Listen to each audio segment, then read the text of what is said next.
ಇದು ನನ್ನ ನಿನ್ನೆ ವ್ಲಾಗ್ದು ಪಾರ್ಟ್ 2 ಕಂಟಿನ್ಯೂಷನ್ ವ್ಲಾಗ್ ಆಗಿರ್ತೈತಿ. ನಿನ್ನೆ ನಾವು ಗದಗ ಬೆಟಗೇರಿ ದಾಟ್ಕೊಂಡ್ ಬಂದಮೇಲೆ ಹೈವೇ ಸೈಡಲ್ಲಿ ಬೆಟಗೇರಿ ಚಟ್ನಿ ಪೂರಿ ಸಿಗ್ತೈತೆ ರೀ. ಭಾರಿ ಮಸ್ತ್ ಇರ್ತೈತಿ. ನನಗೆ ಬೆಟಗೇರಿ ಚಟ್ನಿ ಅಂದ್ರೆ ಭಾಳ ಇಷ್ಟ. ನಾವಿಲ್ಲಿ ಪೂರಿ ಮತ್ತು ಬೆಟಗೇರಿ ಚಟ್ನಿ ತಿನ್ನತ್ತಿದ್ದೆ.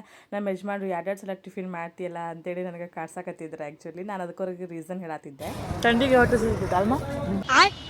ನಾನು ತಂಡಿಗೆ ಒಟ್ಟು ಹಸಿತೈತಿ ಅಂತ ಹೇಳೋದು ತಡ ನೋಡ್ರಿ. ಅವರು ಕೂಡ ಇಡ್ಲಿ ವಡೆ ಆರ್ಡರ್ ಮಾಡ್ಕೊಂಡ ಬಿಟ್ರೆ ನಾವಲ್ಲಿ ನಾಷ್ಟ ಮಾಡಿಕೊಂಡು ನೆಕ್ಸ್ಟ್ ಡೈರೆಕ್ಟಾಗಿ ಹುಬ್ಳಿಗೆ ಹೊಂಟ್ವಿ. ನಾವು ಹೋಗು ತಡ ಇಲ್ದಾರ ನೋಡ್ರಿ, ಹುಬ್ಳಿ ಒಳಗೆ ಮಳಿನ ಸ್ಟಾರ್ಟ್ ಆಗೋಗ್ಬಿಡುತ್ತೆ. ನಾವು ಮನೆಗೆ ಬಂದ್ವಿ. ಮನೆಗೆ ಬಂದ ತಕ್ಷಣ ಊಟ ಮಾಡ್ರಿ ಅಂದ್ರೆ ನಾವು ನೋಡ್ರಿ ಅಲ್ಲಿ ನಾಷ್ಟ ಮಾಡ್ಕೊಂಡು ಬಂದುಬಿಟ್ಟಿವಿ. ಒಟ್ಟು ಹಸ್ತಿಲ್ಲ ಅಂತೇಳಿ ಸ್ವಲ್ಪ ಹೊತ್ತು ಬಿಟ್ಟು ಊಟ ಮಾಡ್ಕೊಂಡ್ವಿ. ನಮ್ಮ ಅಣ್ಣನ ಮಕ್ಕಳು ಕೂಡ ಶಾಲೆಯಿಂದ ಬಂದ್ರು. ನಾನು ಊಟ ಮಾಡ್ಕೊಂಡು ಇವಾಗ ನಮ್ಮ ಅಕ್ಕನ ಮನೆಗೆ ಬಂದೆ. ಇಲ್ಲಿ ನೋಡ್ರಿ ನಮ್ಮ ಅಕ್ಕನ ಮಗಳು ಒಂದು ಅಜ್ಜಿ ಮೇಲೆ ಎಷ್ಟು ಚಂದ ಆಡ್ತಾಳೆ.